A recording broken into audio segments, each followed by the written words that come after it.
அனைவருக்கும் வணக்கம். நான் உங்கள் மரங்களின் நண்பன். ரொம்ப ஒரு அற்புதமான காலை வேலை இது.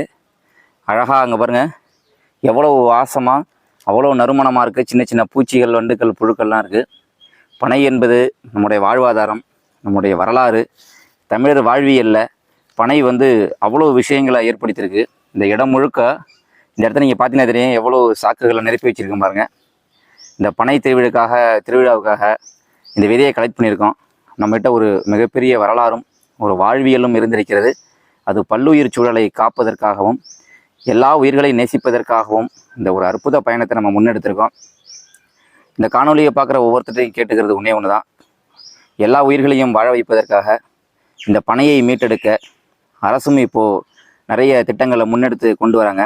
நீங்களும் இதை செய்வீங்கன்னு நம்புகிறோம்.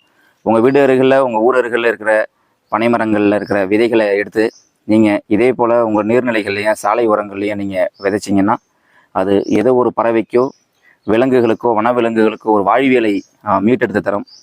நான் உங்கள் மரங்களின் நண்பன். இங்கே இருக்கிற நண்பர்களோட பசுமை பறவைகளோட இந்த ஒரு அற்புத பயணத்தை நம்ம மேற்கொண்டிருக்கோம். தொடர்ந்து இந்த இளம் பசுமையார்களை உருவாக்கி இங்கே இருக்கிற நதி ஓரங்களில், நீர்க்கரையோரங்களில், நீர்நிலைகளில் இந்த பனையை விதைத்து நம்மளோட இழந்த வாழ்வியலை மீட்டெடுப்போம் என்று நம்புகிறேன். நன்றி, வணக்கம். வாழ்க மரங்களுடன்.